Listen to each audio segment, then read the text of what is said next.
So, welcome everyone to another episode of Data Architecture Elevator Podcast. Today we have Antonino Ingagiolo with us. Hi everybody. And this is the first episode we are doing live. This is gonna be live, meaning in real life.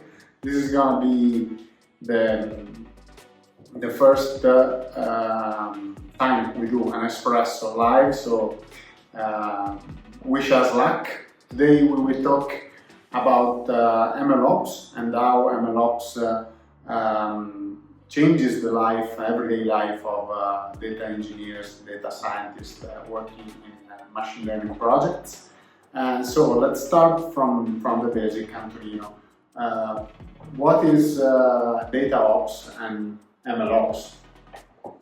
Okay, basically Data Ops was born from the tradition of DevOps applied to the data world. So the aim is to operationalize a data project. So everything that is involved in a data project, including the pipelines that do the data transformation and a set of practices like data quality, data observability, that ensure the robustness and reproducibility of the project. And of course, it gives autonomy to the team. And then, did you ask also MLOps? Yeah, exactly. So how does MLOps enhance over DataOps, or how they are related? If they are.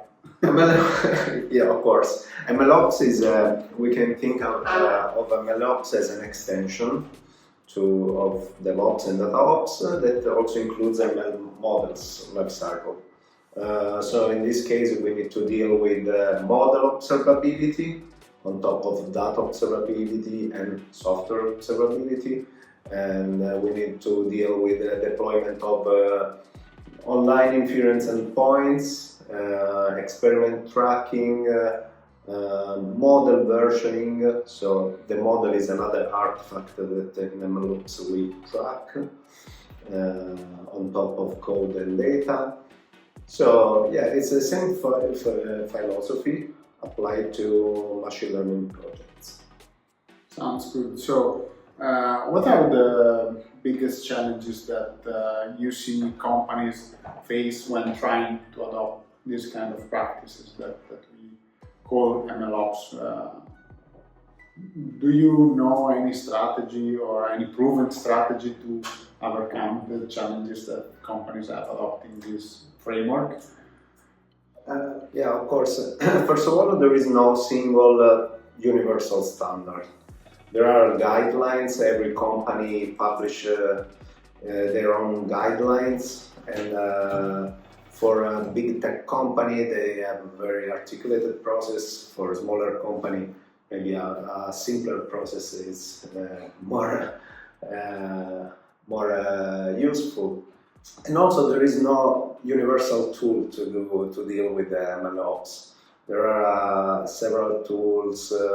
Like MLflow is one of the most used one for experiment tracking, model tracking, and model versioning. But for deployment, you need to use something else. For observability, there are specialized tools like weight and biases, Comet ML. So, as you can see, there are too many tools. They require a significant cognitive load for data scientist, machine learning engineer, and they require also an effort company-wide to standardize this process. I would say that one of the tools that is quickly maturing and investing a lot in this area and providing the most, almost everything that you may need in this area, I think is Databricks, that just a few months ago, for example, added the Databricks Asset Bundle. So now is able also to deal with the deployment part of the ML projects, and that's really an interesting development. Okay, so we are dealing with again a scattered ecosystem. Many things do the same part of the life cycle, but you need always to combine more than one. Usually it's around 2 or 3. Like we were discussing the fact that most of these tools that fit into the MLOps area, let's say, do not care at all about data operationalization. So that's why probably Databricks has the upper hand, because it's integrated also the data Absolutely, part. yeah. Coming from the data world, they already have all the necessary operationalization infrastructure for that. Also, I don't know about comment that you mentioned or weight and biases, but Databricks for sure is not an open source product. I guess also the other two, right? Yeah, they are not. Okay, so the only one you mentioned, but and I know about in the open source space is MLflow. Yeah, that actually is also integrated into Databricks, because being open source, it was easy for them to include it. So that's why it's quite a complete platform, because it bridges integrating these different tools in one single platform simplifies the life of data scientists and engineers. Everyone working on it. Right, so we've talked about the challenges, and we've talked about the tools that are available in the space to overcome the challenges. But what are the benefits of MLOps? Does it improve collaboration across teams? What's the final goal, let's say?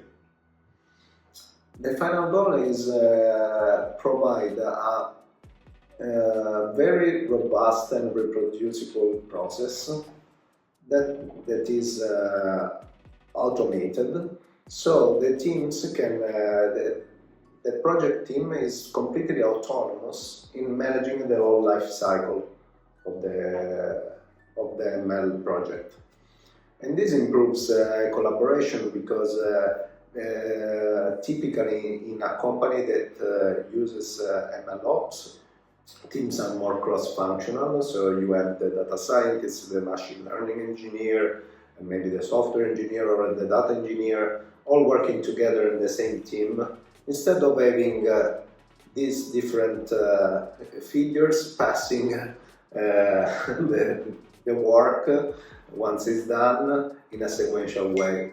And this improves effectiveness, velocity, and I think it's also a much more rewarding way to work. Right, so in the end, the goal of all these ops practices like DevOps, Data Ops, etc., is to break silos and make them cross-functional and independent in their own work. But to do that, they need a huge, let's say, automation and life cycle, so that they are able to bring consistently all the different needs of a company, which, for example, there is a compliance which is always overseen by most teams. If you don't have a compliance or security team that watches over their teams, you end up having something that is not compliant, it's not secure. So you need this framework to make it easy to implement those kind of practices. And I would say, as a last question, what do you see in the future of MLOps? What should we watch out?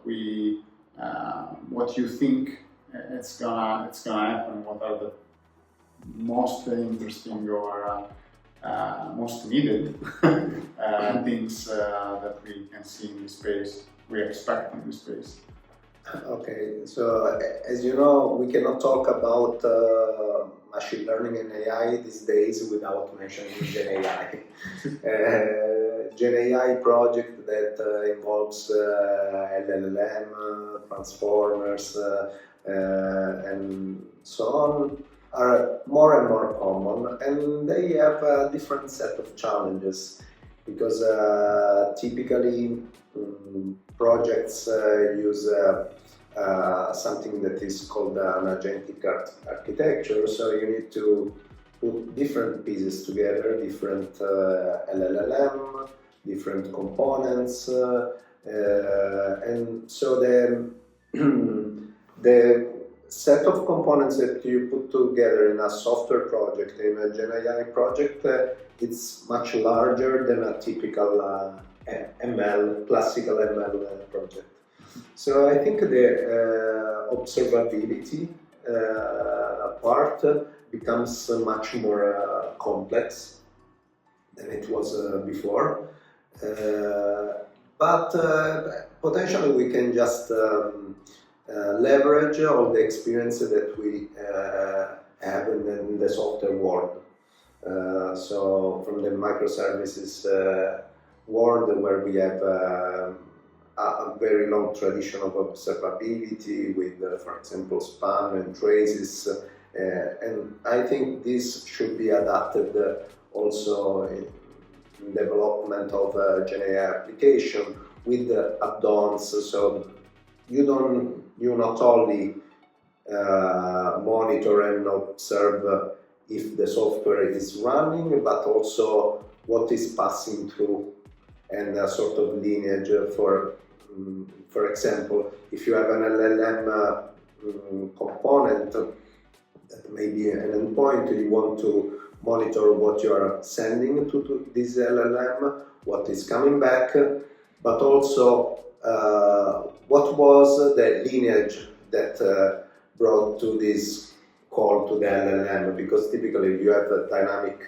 graph of components calling each other, just because it's the LLM itself that chooses whether to call one tool or another one, so it can be totally dynamic. And in evaluating performance of this system, it's crucial to see the whole path. Okay, so nothing too sexy about observability, but yeah, probably I agree. We should draw a lot from the, as you said, distributed architectures and microservices architecture that, well, in the last years at least, have come up with many standards also about observability, like OpenTelemetry. So yeah, that's probably the way. Okay, I think we're done for today. I would say thank you to Antonino for answering my question and our questions, and see you for inviting me. See you in the next episode. And since it's an espresso version of Data Architecture Elevator, now we will have a real espresso at the bar. See you. Bye.